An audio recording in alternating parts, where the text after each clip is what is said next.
Hello everybody, here I am once more with my new coffee mug today. And I did mean to actually start with this, which is the logo for the show. And today is number 5, Facebook number 5, live number 5, analysis of 9 photographs each day for 9 days in a row, in preparation for the smartphone photography masterclass, which will lead into later on in the year the blog and article writing masterclass, which will be followed in the autumn by the Infinite Creativity Now masterclass. And this is me, and the first 5 minutes of the show are going to be about the masterclass. If you want to go away and come back in 5 minutes, no problem at all if you've seen this before. Otherwise, welcome, and let me show you what the fuss is about. This is the Facebook page, and this is, if you go to, let me show you the name of the page. The name of the page is this. So if you go to infinitecreativitynow.com, you find this. And if you click here, you'll see that there's about 5 days left until the masterclass starts. And this is the culmination of my life's photographic work, basically. So everything that I've learned in more than 30 years of playing around with photographs and all sorts of different cameras is in here. I intend this to be the only photographic course you will ever need.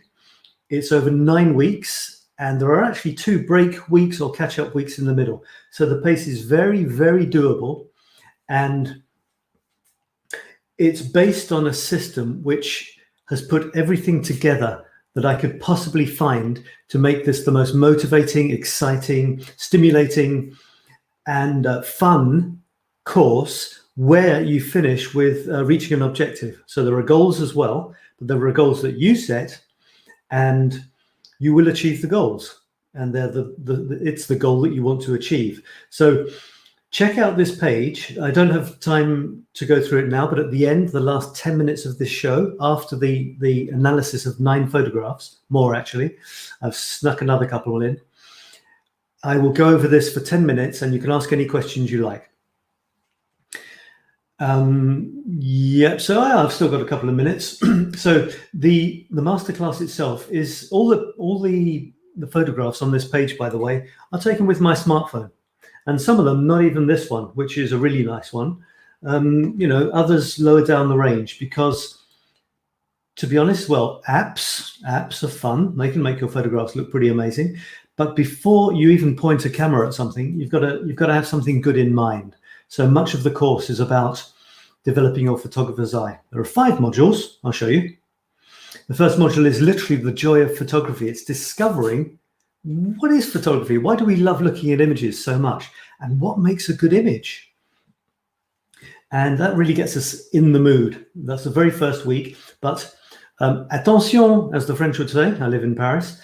From the very first session of the first week, you will be taking photographs. So it's very practical training, very interactive. There'll be Facebook Lives every week, so we can chat about or maybe Zoom, I'm not sure. So we can chat about our photographs and the lessons and all sorts of things like that.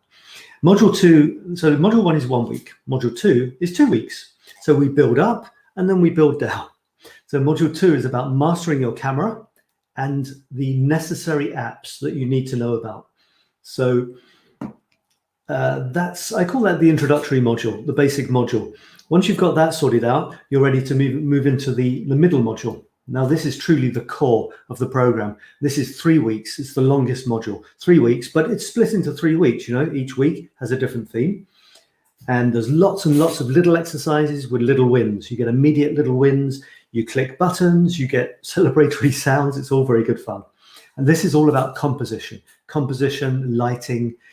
It's in between just knowing about the camera and having a true photographer's eye.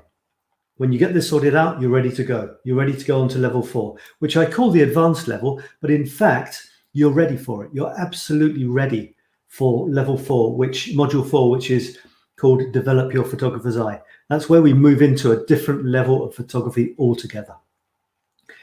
It's not something you can just read about and have. It's something you have to practice and develop over the years, but at least here you will understand what it's about and how to start developing your photographer's eye. And then That's 2 weeks. And then the last week is the last module, module 5.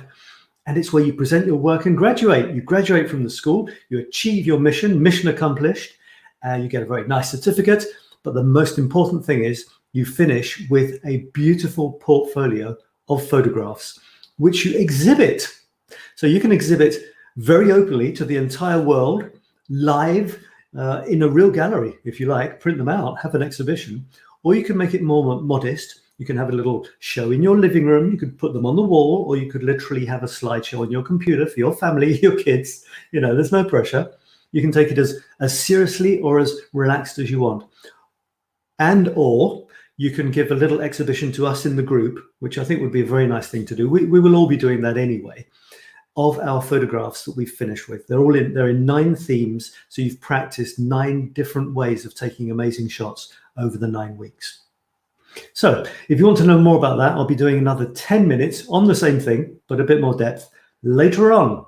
Now let's move on to what this show is about, and that is analyzing photographs. And the photographs that we're going to analyze, there's approximately 9, but I've realized that sometimes I want to slip in 1 or 2 more. So sometimes it's not exactly 9.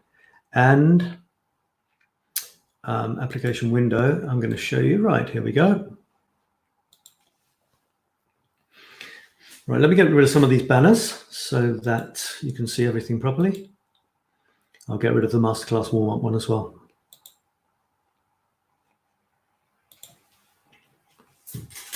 So we're going to look at least 9 photographs. I didn't have enough time to get many from you guys, so I've only got a couple from you guys.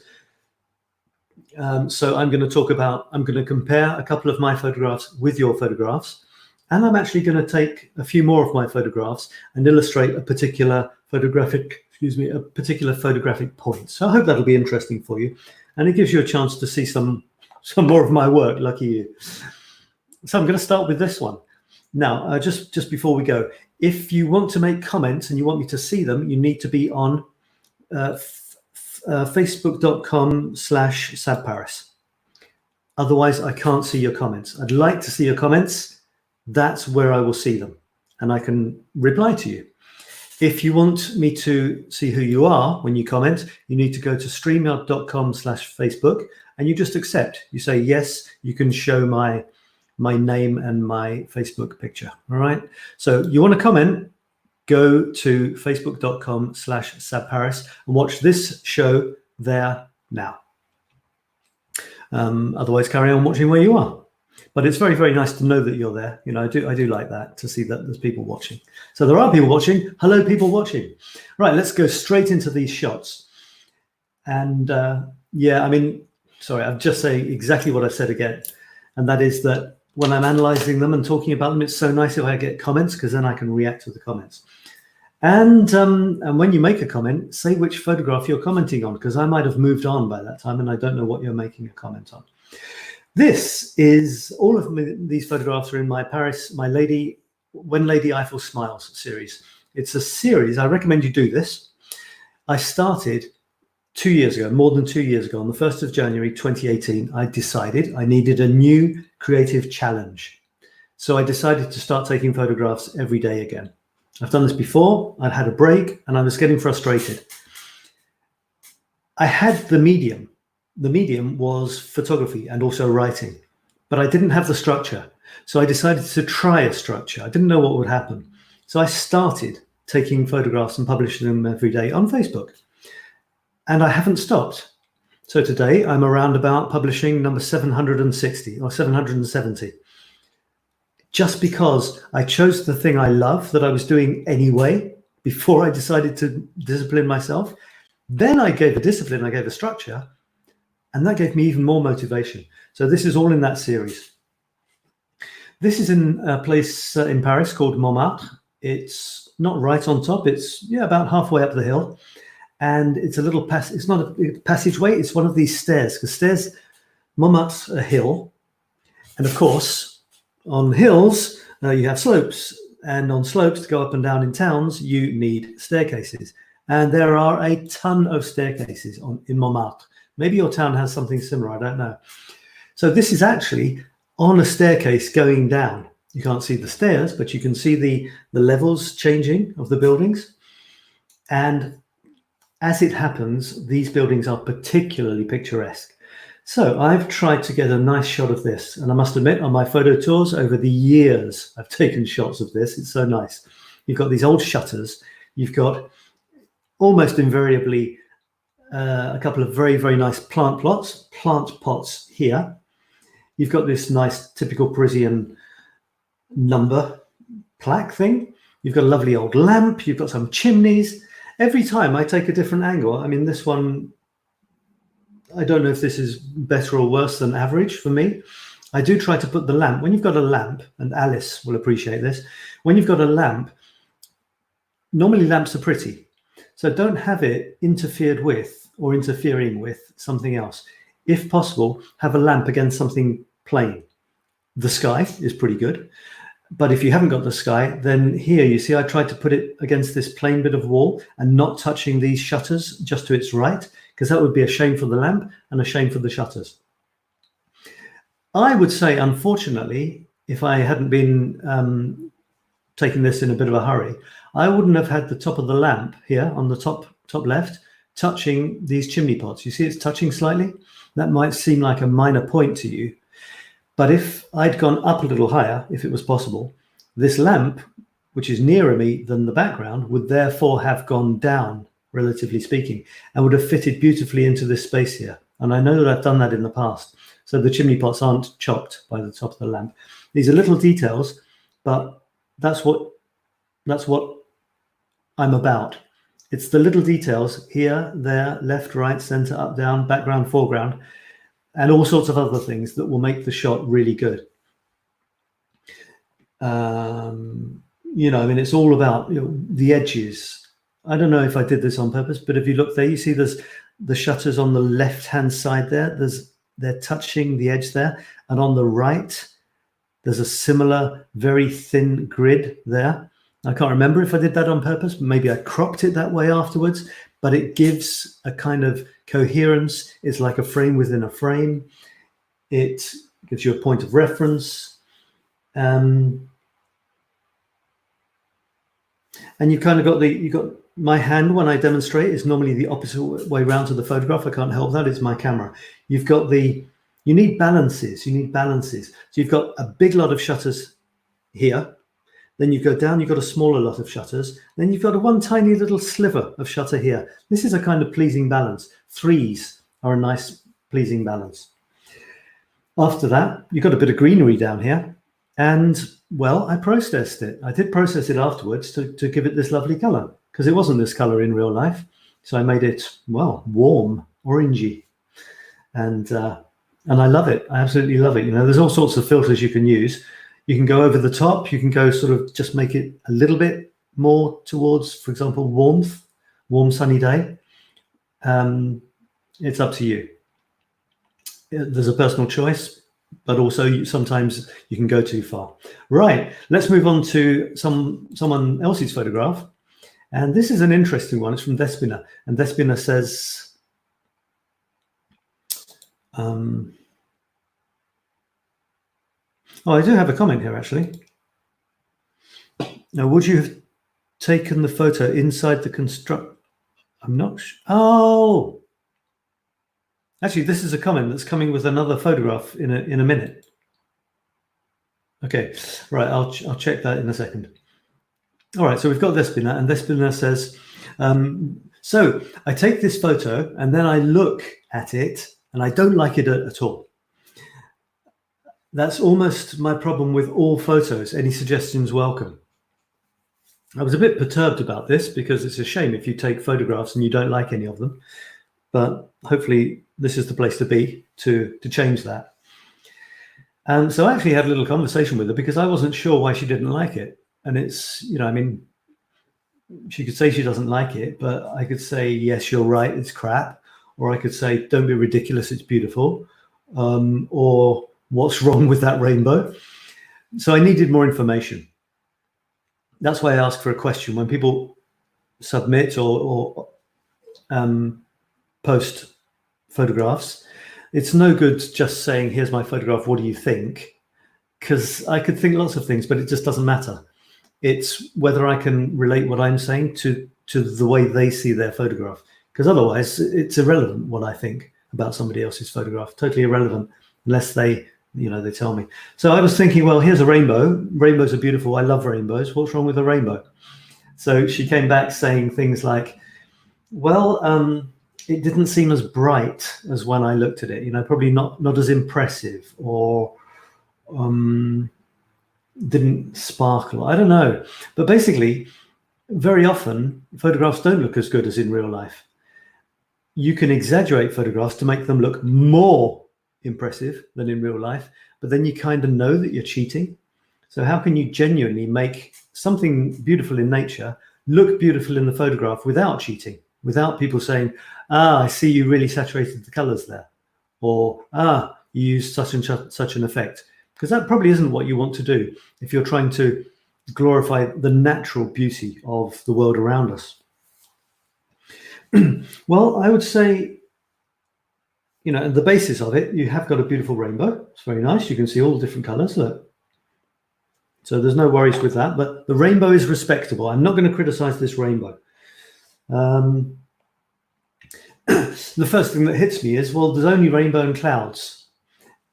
And there's pots of gold at the end of rainbows. So it would actually be kind of nice if we could see the pot of gold, or at least the end of the rainbow, because it's kind of floating in the middle of nowhere, and it doesn't really have a context. Isn't it interesting the way the sky is normally a shade darker above the rainbow than below it? Have you ever noticed that?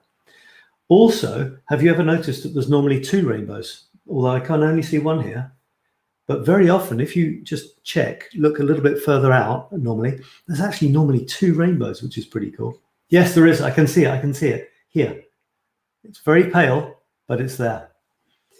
So rainbows go, and yeah, it does go around there. Rainbows go around in pairs. So we're missing the context of, the honeypot, where the rainbow goes and lands. I looked desperately for a photograph, which I wanted to show you, of a rainbow going beautifully into the top of a mountain. I don't know if it's fake or not, but that illustrated what I meant to say. Have a look at this picture. This is mine from a few months back. And obviously I have exaggerated the colors, but it kind of shows you that the rainbow has some interaction with real life. With the clouds, it's just kind of floating in the middle of nowhere. And it also seems very insignificant because it's so small. We want it to be amazing, take over the entire sky. Well, that's difficult to do because in relation to the sky, a rainbow is generally still pretty small. It's like trying to take a picture of the moon and it turns out as a white pinprick. Whereas we saw it as really stunning. We could see all the man on the moon and everything. And the same thing with a rainbow. So why not zoom in on where the rainbow is ending? Could be a tree, could be a mountain, could be a town, like in this case. Zoom in on it. And that makes the rainbow seem relatively larger. Because you see here, I've zoomed and look at the size of the rainbow in relation to the size of the picture. And look at 𝗪𝗺𝗺 here. You see, it's much bigger because I've zoomed in. So don't worry about getting the whole rainbow. Everyone knows what a whole rainbow looks like. Relate it to something else. Relate it to this town. Isn't it amazing? You're walking down the street and bam, there's a flipping great rainbow slamming down in front of you. So it makes it more impressive. This photo, obviously, there's a crane, there's all sorts of stuff going on here. There's flags. So it's not a particularly tidy photograph. It's not a very pure one. But the thing is, there's that rainbow, which kind of moves it out of just some boring street scene into, oh yeah, there's an incredible rainbow. Fair enough. So give it some context is what I would say. Otherwise, you are in danger of it not appearing as impressive as it. We have to, you look up into the sky. Of course, it looks nice, but not on its own, probably not on its own. Otherwise, you might have just taken a grey sheet of paper and done a little, a few coloured lines. Although there's a bit of blue clouds there. All right, let's move on to the next photograph, and this one is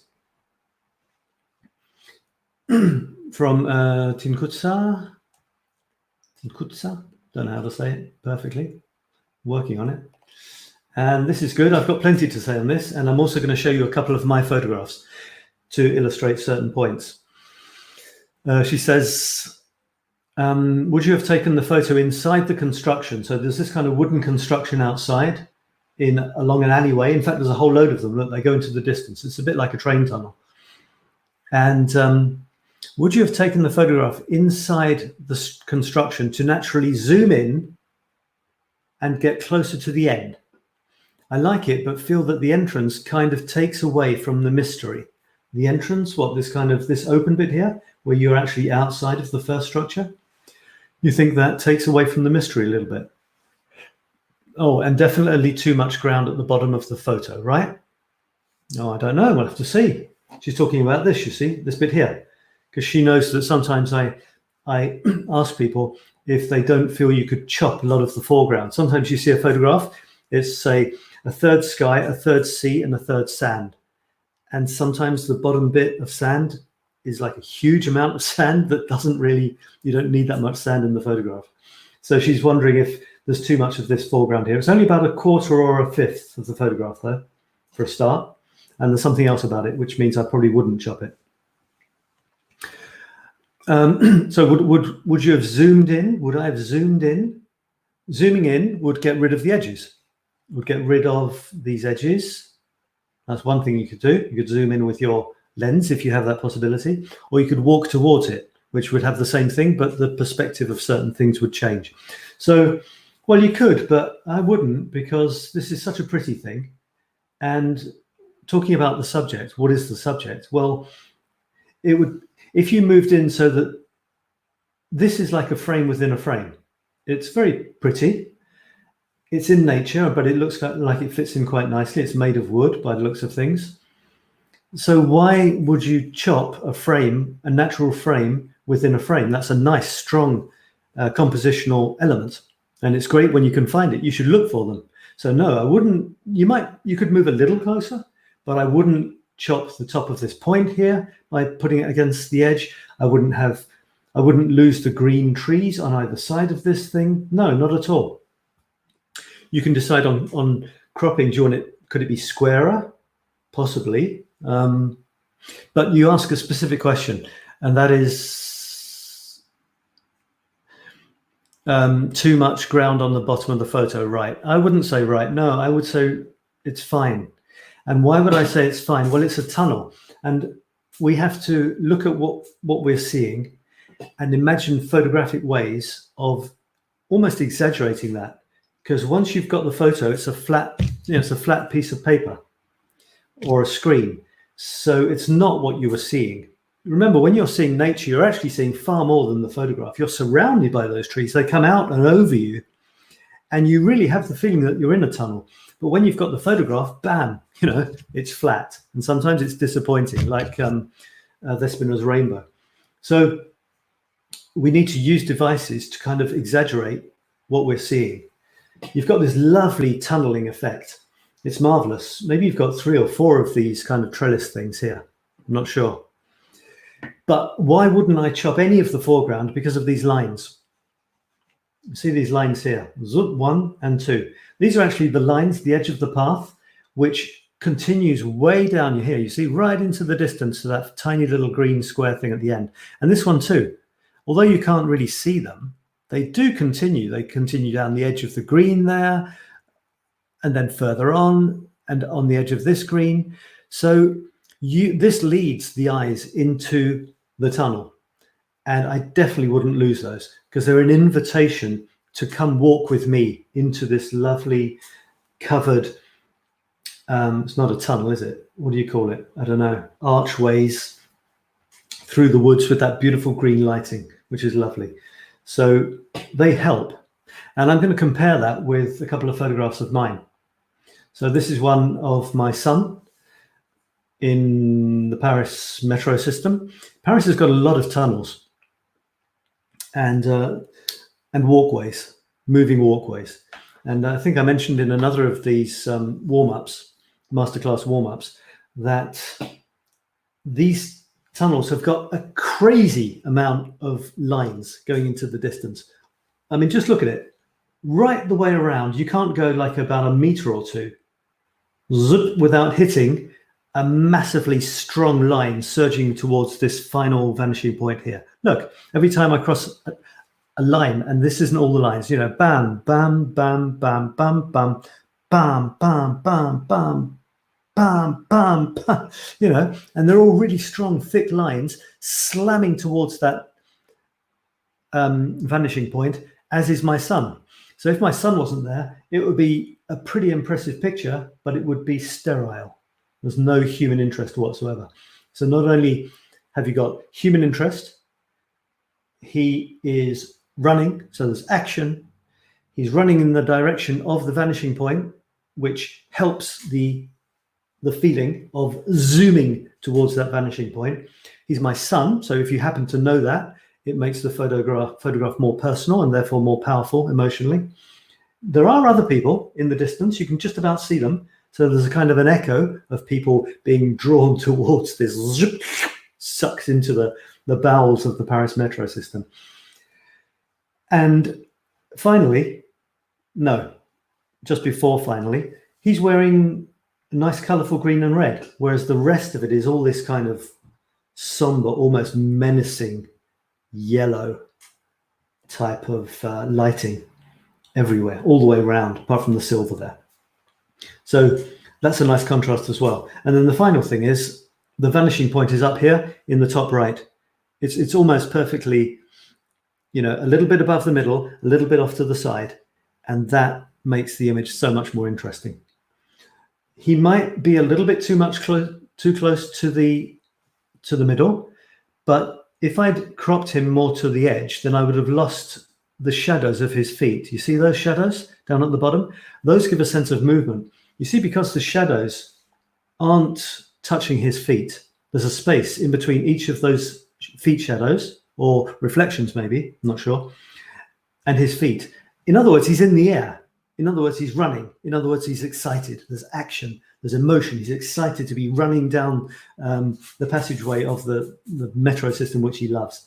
So I wouldn't crop that out in the same way as I wouldn't crop out your leading lines here, which bring you into your structure. And the same thing here. You could take, I mean, if I cropped this, if I wanted to follow, you know, guidelines that say put your subject who's moving away from you into one of the corners, I could do this, couldn't I? Quite easily. All right, so there's a photograph. Is it a nice strong photograph? Yeah, it is actually. Yeah, very good photograph. But I do square, so I don't have that choice. But having said that, what you lose is a sense of momentum even before where he is. It all starts with him here, you know, whereas you don't know where he's come from. You don't know what was behind him. You don't know that he's immersed in this crazy bunch of receding lines. Whereas here, you've got the feeling that much more that he's surrounded, even though the ones that are before him invite you to go with him. I mean, I'm running behind him to take the photograph, you see? So I'm kind of in this photograph as well.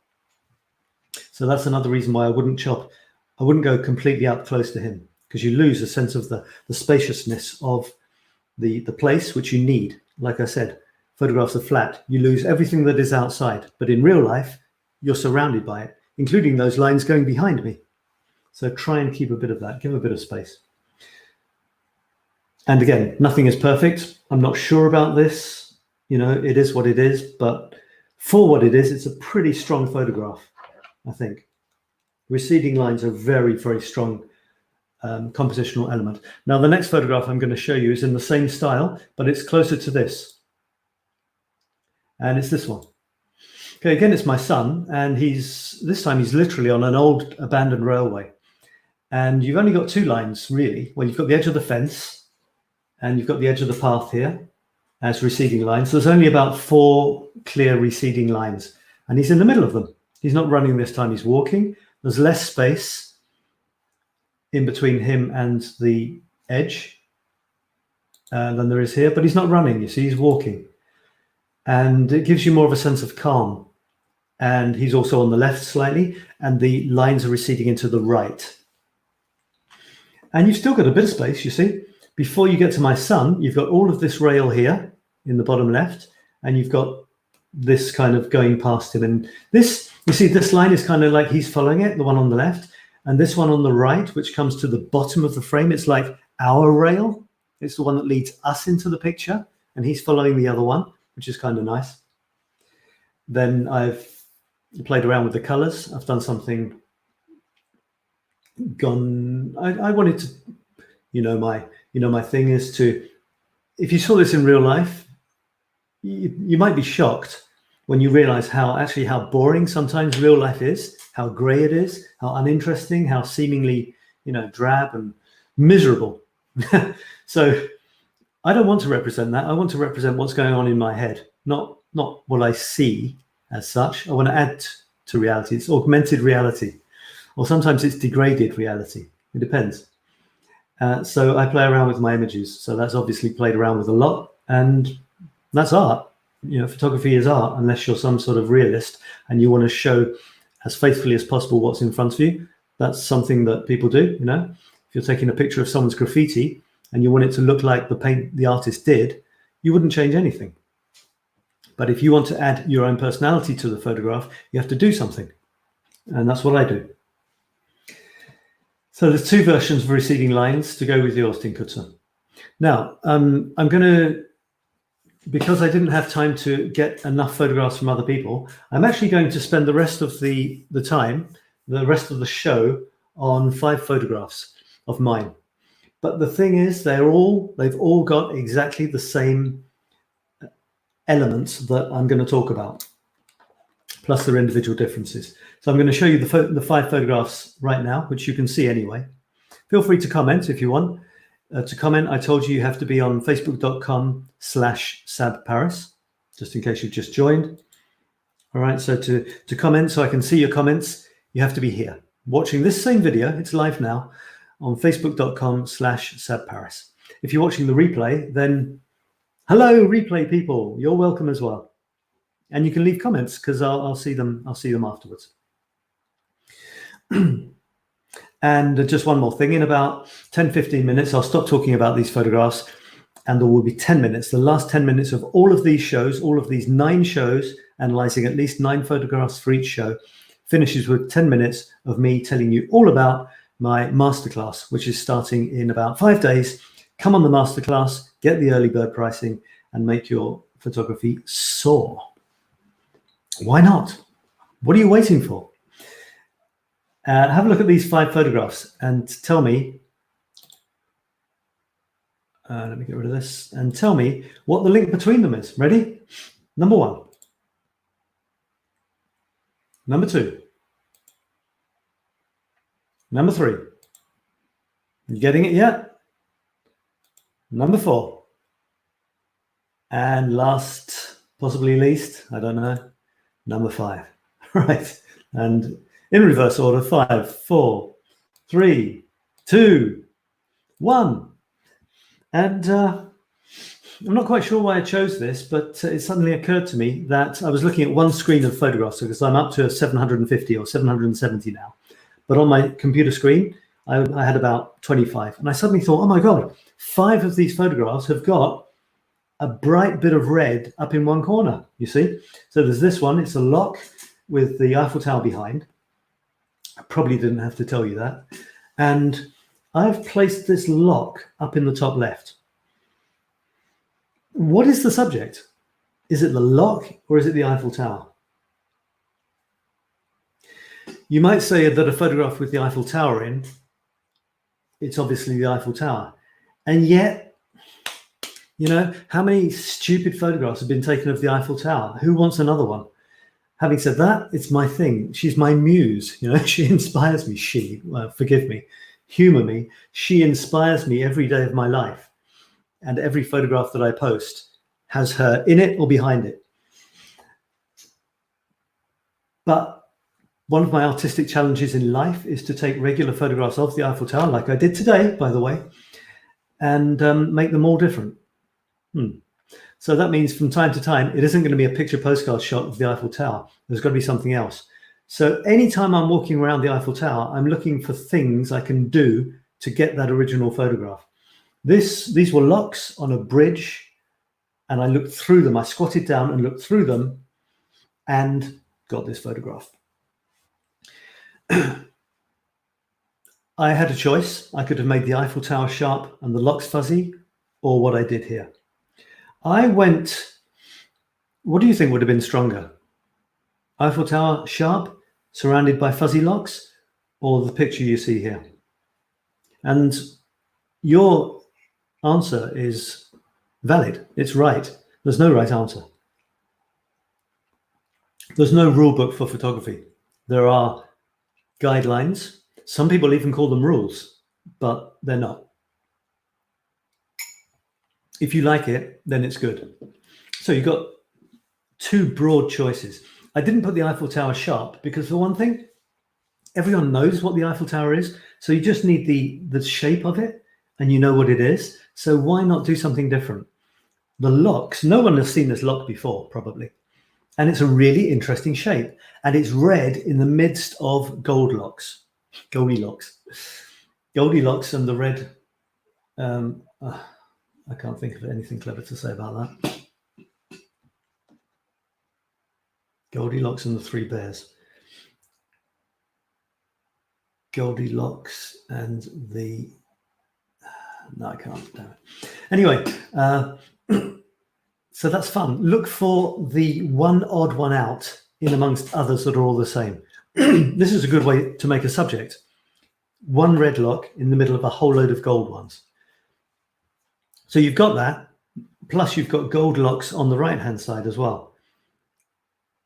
Now you need to get the red one in focus for a start, and then don't worry about the rest. Some will be slightly fuzzy like these two, and these up here. Some will be sharp as well. It's not a problem because they're not the same color as the red one. The danger is having things too similar in color and also sharp. And where are we? Well, we're in Paris because you've got the Eiffel Tower, which happens to be beautifully framed on three sides by locks. So that's kind of cool, I think. You've also got red and blue and green. If you notice, there's some odd, there's a green lock here as well. Red, blue, and green are fabulous colors. They're the colors of the old television. I don't know if you're not old enough, but if you got really close to the television back in the old days, you could see that the image was made up of just millions of red, green, and blue dots. 𝗪𝗙 Kutzer said, "Hi Sab, did I miss it?" Well, if you've just arrived now, yes, you missed my in-depth discussion of this. But don't worry, when you join the masterclass, this will be a free bonus because it's going to disappear very soon. Okay, so just go to the page to sign up, and you'll be fine. All right, so there you go. And look, it's almost exactly the same position. I started thinking to myself, hang on a second, am I overdoing this red blob up in the top left? This one, now these are unplanned. Now you've got unplanned locks, which are just sitting there, and I could have taken a day to get this shot. And you've got things like this, where I literally had about 2 seconds to get the shot. Plus, she was moving, plus it was raining, plus I was moving in the wrong direction, not wanting them to see me taking the shot. So you see the kind of challenge that's going on here. I mean, all you can do, well, you can be ready in terms of the camera's ready. You know where the buttons are. You know what to press. You know the technique for not being seen or being visible, because you don't want them or the guy suddenly looking at me instead of the woman. And you don't want to fall over the curb because you're looking in the wrong direction and smash the phone. So anyway, I got this shot. I'm really happy with it. For a start, you've got the red up in the top left, which is great. You've got echoes of the red in the canopy. I don't know if you call it canopies, the awnings or whatever, but they don't get too much in the way. The red is still pretty striking, especially against the black. She's wearing a beautiful black coat. She's got long black hair. There are black plant pot things here. The guy's wearing black and a black cap. And even the tops of the lamps here are black. So there's plenty of black and there's a bit of red. But the really great thing about this photograph, apart from all that, is the interaction. She's walking past this hotel. Here's this concierge. He's in black like she is. He's got a red scarf like her red umbrella. He's looking at her. Now, I don't know if she's going to turn into the hotel, but he's looking at her either invitingly or longingly. And there's this, I don't know if she's looking at him or not, but I mean, I wouldn't be surprised. You know, you walk past someone who's looking at you, you generally might look at them. And there's this kind of connection. She's got the red umbrella, he's got the red scarf. You can invent little stories, but isn't it quite nice? They've got something in common, and yet maybe they'll never speak, they'll never meet. Maybe their eyes will never even cross if she doesn't look at him.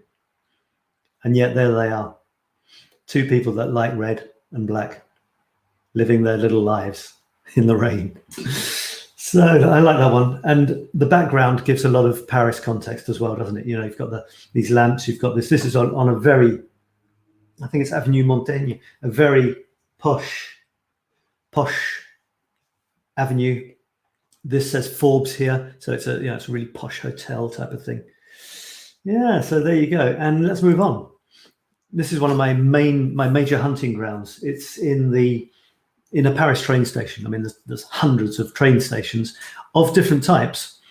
This one is of big trains, not the metros. It's big trains that go out of town. And to be honest, I wasn't struck. It wasn't the pink rectangles down in the bottom left that I saw first. It was these two faces. They're full faces, but all you could see was their eyes peeking through the roof and the top of the train. And I thought that was quite funny. And then I realized that there was this very interesting two posters, pink posters, which pink and blue contrast beautifully, strongly and beautifully. Less violently than red and blue. Pink, maybe it was red in reality. I don't think so. I think it was pink. And okay, you don't always get a stunning irony or doubling up of things, but it does say guys and dolls. Okay, guy, doll being a word for woman, and here's a guy. I think it's a guy, and here's a woman. You see, so there's kind of this, and there's pictures of a man and a woman here, and a man and a woman here. So there's this kind of double sense, and it's very nice when that happens. And you've got the atmosphere as well. You've got lines. You've got lots of horizontal lines from the very top of the roof, the very bottom. You've got the platform. I'm looking across an empty set of lines there, and you've got the trains lines. So with these two round human faces in amongst all these lines of harsh, hard mechanics and cement and construction and stuff. So there's another one where I put a very strong, bright, red-toned piece in one of the corners, more or less. So that's something to think about. Here's another example where I've done it. Two more examples. They're quite different examples to the last three. I'll show you the last three again. Now, there is a blob of red, as you can see, and there's a blob of red in this one. But these photographs have been grunged up quite a lot, although this one not so much. But why does it look so grungy? Can you work out what's going on in this photograph? Just tell me what's going on. What are you looking at? Well, you're obviously looking at a metro sign, except you're not. You're not looking at a metro sign. You see what this yellow thing here is? Any ideas? You've got branches, haven't you? So this is actually a leaf. But the thing is, what you're looking at is water. You're looking at water on the ground. And this, everything you can see here is a reflection, except this bit here on the bottom left. That's the edge of the concrete sidewalk pavement. And this is the beginning of the puddle. The leaf is not a reflection. The leaf is a leaf. So the leaf was floating in the puddle. The metro line and sign, beautiful metro sign, by the way. It's on the Champs-Elysees. Beautiful metro sign. It's just across from le Grand Palais et le Petit Palais. is a reflection. And the building behind is a reflection. And what's really, well, funny, kind of, I remember the building was covered in scaffolding, really ugly. You want a picture of a beautiful Parisian building? Well, let's have some scaffolding to completely ruin it. Yes, but aha, I had a puddle in my pocket. So I got the puddle. And as it happened, the leaf in the puddle, I managed to put the leaf so that position myself so the leaf covered the top of the scaffolding. And you don't really see it when it's all blurry like that. And the metro, if the metro had been reflecting against the sky, it wouldn't have been anything like as rich a color. But I put myself in a position so that the metro line was reflecting where the building was behind it. I think what I'm saying is true. Otherwise, I could have squatted down somehow or moved around and had the metro sign going up into that bit of sky. No, maybe that would have been okay. It's just that I can't remember, but there are limitations. There's certain, I normally walk around a lot to see what happens when I move, the things move in the photograph in relation to each other. So certain things sometimes are just not possible. I can't remember why they're not possible, but they're just not. I couldn't move left because there's a wall, whatever. Sometimes the puddle stops and you just can't get it in. And there's one other thing I just want to say to you. Given that this is in a puddle, is there anything that you find strange about this? Well, in puddles, things are upside down. So I flipped this round so that it says metro, but it doesn't say metro like that in the puddle. It says metro upside down. I don't think the photograph, I don't think I rotated it. I think I flipped it, because if you rotate it, it would still be the wrong way around, but just 180 degrees turned round. You see what I mean? Literally the wrong way around. The metro word is the right way round. So I flipped the photograph. Why? Well, was it necessary? No, but I wanted to play around with the idea that I wanted people to wonder, why on earth, what's going on here? What? And to do that, you need to trick them a little bit, because the metro is the right way round. So they're not thinking, oh, it's a reflection. No, they're not, because first of all, they read metro and they think, okay, there's the metro sign, there's the building, but it looks a bit strange. What's that yellow thing? So the thing is to add interest to your photographs, make it a fun, make them puzzles, make them jokes, give them double and triple meanings. Don't make them obvious. Do anything. It depends, unless you're one of these people who takes pretty, oh, look at that, click. If you're one of those, then this doesn't apply to you. But I love it when photographs make you think a little bit. Okay, so that's that one. Now, the red metro thing isn't too far off to the side, is it? It's not so extreme, but you don't have to make it extreme. You put it where it works, what looks nice. I wanted this bit of branch top left. I wanted that to have a bit of space. You see that's pretty pale, and then there's a bit of paleness down in the bottom right. That balances it out. And maybe there was some other reason I couldn't put it higher up in that corner. And don't always do the standard, You can have things just slightly off to the middle, or you can have it slap bang in the middle, or really rammed across against one side. Sometimes doing something that you don't normally do is as good as doing the normal thing you normally do because you read somewhere that it's a good idea to do it like that. One day I might put this right in the bottom left-hand corner for all I know. And here's the last one I want to talk about. And this was in Belleville, which is a very interesting area. I used to live here a long time ago. It's very multicultural. You've got Jewish people with Arabic people, with Chinese people, with Vietnamese people, Thailand, and even the odd French, and even the very odd British guy. And this is the local festival. There's about 2 or 3 different Chinatowns in Paris, 2 main ones probably. This is the sort of subsidiary one. So it's not as huge a parade.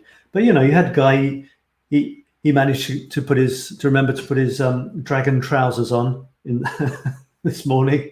And then you've got this lovely, bright red, gorgeous Chinesey red banner, which is part of the parade. I don't know if this guy, he's probably the back legs of a dragon. So, someone else someone else got the head and he just got the back legs. So he looks kind of funny when he hasn't got his head stuck up the dragon's backside. And what's his t-shirt say? I don't know. It still looks kind of Chinese-y, doesn't it? So there you go. Those are my photographs, and I'm going to hassle you guys now because I need more photographs for tomorrow and the next 4 days. I want to bring it back to 3 of mine, 6 of yours. So I'm going to try and get some more from you. And that's it as far as the photograph analysis is concerned. I hope you enjoyed it. So if you've heard about the masterclass already, then you can go now. And otherwise, I'm going to spend 10 minutes on the masterclass. So thanks for watching. And if you want to learn about my wonderful masterclass, watch on, and it'll take 10 minutes, no more. Right, let me bring this back. So I get rid of this. Hello, it's me again. And I'm going to share the screen. And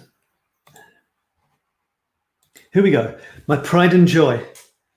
My hugest excitement for this entire year. I'm so excited about this. It's happening in about 5 or 6 days. Starts next Monday, and it's called the Smartphone Photography Masterclass. This is the culmination of about 30 years of photographic passion, which started in my local park where my parents live, taking pictures of daffodils in the local park with a really cheap, crappy old SLR, but one where you could turn the lens and you could set the aperture and you could. So I remember my first ever series of photographs. It was daffodils in the local park. And I just took one after the other, changing the F number. and what happened was, when I got them back, I'd taken notes. I was a very good boy, very assiduous student. And yeah, it went from the daffodil being sharp and the background being sharp to the background getting more and more fuzzy. And I thought, that's it. I read about it. I practiced. I've got it. That was all it took. One practical exercise based on one simple point. And this masterclass is a series of those sort of things, except it's so much more. So let me tell you. I've got to set this for. I won't set it. It's approximately. I've got to finish approximately on the hour, maybe 2 minutes past. All right. So turn your sad smartphone snaps into artistic masterpieces in 9 exciting weeks. This will be a 9-week course, except it isn't. The idea of this course is that you finish it, unlike most of the other courses you've probably ever taken, and unlike most people that normally take online courses, this one, I want you to finish. In order for you to finish, I've done everything possible to help you finish. That includes things like, there's a couple of break weeks. So you've got 3 weeks of sessions, which are very, very doable, very progressive. You get, after every exercise, you've got every little video, short video, you've got a quick exercise to do. You can make it longer if you want, but you can also make it very quick. It's normally taking a photograph or 2 or 3, and you get an instant win. You post it in the group, you get an instant win, you get points, it's gamified, it's really good fun. Each week has a different theme. So not only are you learning different topics in different areas, you're building on the skills you've learned in the earlier weeks, but you're building up your portfolio. So the promise of this masterclass is that you will finish with a beautiful portfolio of photographs, which are better than any you have ever taken, in 9 different themes. And you have an exhibition. That's what you do. That's what this is. Okay, it's no wishy-washy. It's no learn about photography. No, your mission. Let me show you the mission, because there's a mission and there's goals. But you set the goals. You set them, but I help you. Okay, there's a minimum goal. Otherwise, it's not worth doing the program. But you can either choose the minimum goal, which is really doable. That's for people who don't have much of the time at all, or they want to take it really easy this time and then go through the program again, because you've got lifetime access to the program. Then you can set a standard goal, which is like, I'm doing this and I'm doing it seriously. Or you can even set a stretch goal, which is for the overachievers, those that don't have anything else to do in their life, or just want to go full in, right? It's completely up to you. And you don't fail. If you go for the middle goal, you don't get it, you don't fail. You just, you pass the first level. There's no failing on this. And there really isn't, because my guarantee on this program is that you will succeed to have your portfolio and give your exhibition. And if that means I have to spend individual time with you afterwards because you didn't have time or whatever, or you were struggling, that's what I will do. Nobody fails. But everybody reaches this wonderful outcome, which is what you want. This is what you do it for, to have this portfolio of amazing photos. Now, all of the photographs on this page, for what they're worth, were taken on my smartphone and played around with that afterwards on my smartphone. Okay, so it's smartphone only. That's all you need, plus apps that you've already probably got on your smartphone. All right. Now, is this just for smartphone people? No, it isn't. It's for anybody who loves photography. A huge part of this training, this masterclass, is about developing your eye, developing your feel, your understanding of what a powerful image is and how to take more and capture more and more of them and create more and more of them. So, to be honest, if you've never touched a smartphone, to be honest, most people with fancy cameras have also got a smartphone, and they often don't have their big fancy heavy camera with them, but they have their smartphone. So this is so valid for anyone who loves photography. And most of the approaches can be transferred, not even transferred, they're directly applicable to any camera at all. My aim is really that this is the only photographic course you will ever need unless you want to specialize in a specific type of photography. I wanted to show you this. This is the mission statement. Your mission, should you choose to accept it, is to develop your photographer's eye, master your smartphone camera, and produce a superb collection of original photos under 9 inspiring themes in just 9 weeks to impress your friends and be extremely proud of. So that is the challenge, that's the promise, that's the mission, which you will choose to accept if you do the masterclass, if you join us. It says 9 weeks, but let me tell you, there's 2 break weeks. They're either break weeks or catch-up weeks. So there's 3 weeks of the sessions, then there's a week off, or a consolidation week. You can look again, you can catch up. Then there's 3 more weeks. That's the middle module. The core module is the 3 weeks in the middle. You've got another break week. You don't need it. You can do this without the break weeks. But I thought, let's make the program even richer, because one of the best ways of learning is practicing and letting ideas marinate, letting them absorb, and actually having time where you don't do the thing you're learning is amazing. It's like when you go you're trying to find the answer to something or develop an idea and you just can't go any further. You go out and do something else and bam, all of a sudden ideas come to you when you switched off your brain and you didn't think about it. Well, that's part of the principle of having 2 break weeks. Effectively, it's after weeks 1, 2, 3, there's a break week. 3 more weeks, break week. It's absolutely perfect. And it's entirely up to you how you spend it. And I'm still available. We might even have a live session in the break week, in each break week, so we can get together and talk about how things are going and share photographs. Otherwise, you can play around in the group, the open group, or your private group for the session. Okay, so there's so many different ways of doing it. It's as intense or as relaxed as you want. Let me just tell you quickly that there is the early bird offer, which is closing very soon, and you get $100 off. So it's normally $297, which is a very, very reasonable price for what you're going to get. I promise you that. I'm not a salesman. I don't practice clever sales techniques. I'm literally telling you that is a fact. And I know I've done so many online courses. What I'm putting into this is great, great value for that price. And with the early bird offer, it's $197. Okay. Plus, if you join, you can bring 2 friends for $99 each. All right. So that would be 1 friend, another $99, another friend, another $99. And that's fantastic as well. And it's fun to do it together. So please do that. And if you can't come on it this time, I appreciate that. For whatever reason, tell your friends, because it's such a great course. I put all my passion and energy into it. So you might know someone who would like to do it and tell you what it's like. So I'm going to finish up in about a minute or two. Thanks very much for watching. If you've been staying with me, that's really nice of you. And so module 1 is 1 week, and it's the introduction to photography, the joy of photography, really getting fired up about how wonderful photography is, and starting our first sessions. Every week has a theme, and every week you're shooting. Okay, that's part of the deal. Module 2 is 2 weeks. It's about mastering your camera and the apps. It's the practical side. You could call it the elementary module, but you know, it's what it is. It's the first level module. There's 2 weeks with exercises, working on themes. There's a theme every week. You're shooting photographs every week. Don't forget that. Then you've got your week break.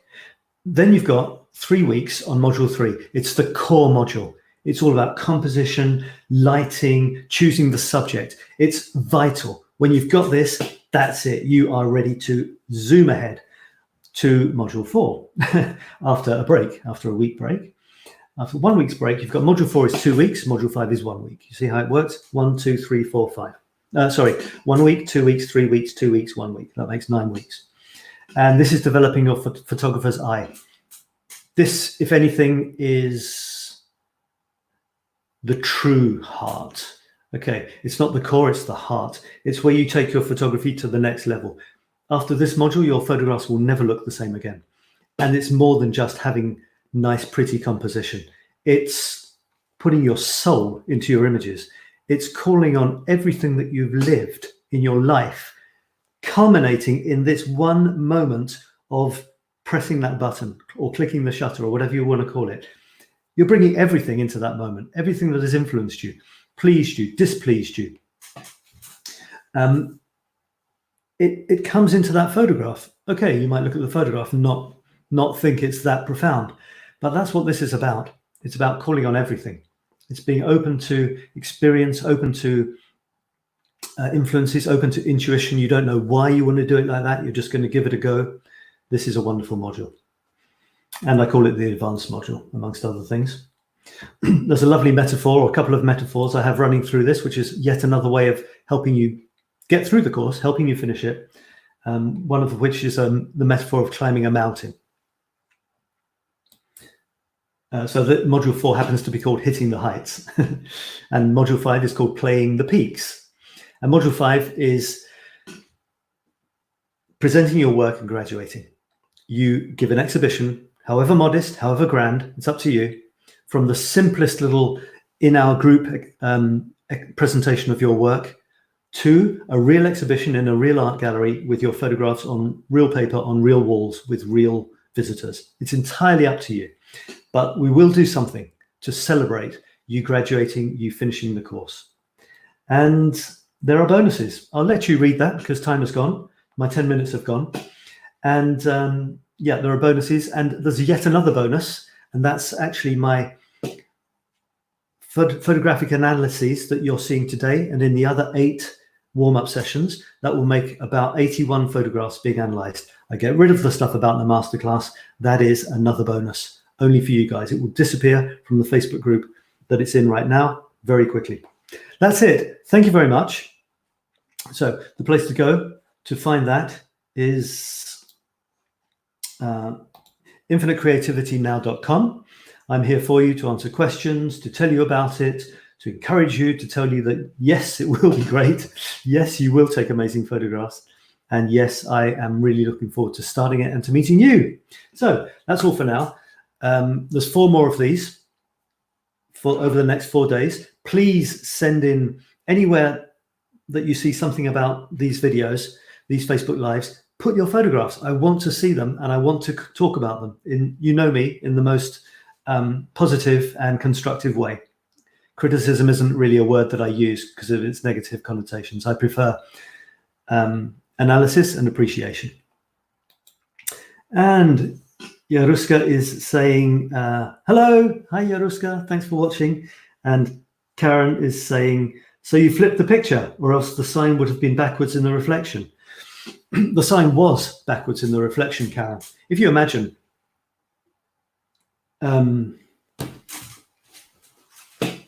you imagine this in the reflection. It's not like this. it's actually, hang on, see if I can do this. I mean, maybe you probably see what I'm saying, but it's always good to have an example. Okay, so you imagine that's what it looks like in real life. Well, in the puddle, it looks like this. I don't know, you can't see it because it would be the other side of that, you see. It would be what you would see if you could see through this paper. So if you turned it round, like rotated the photograph, it would still be the wrong way round. So you don't rotate the photograph, you flip it, you see? You flip it over, and that does it. You might have to flip and rotate. Would you have to flip and rotate?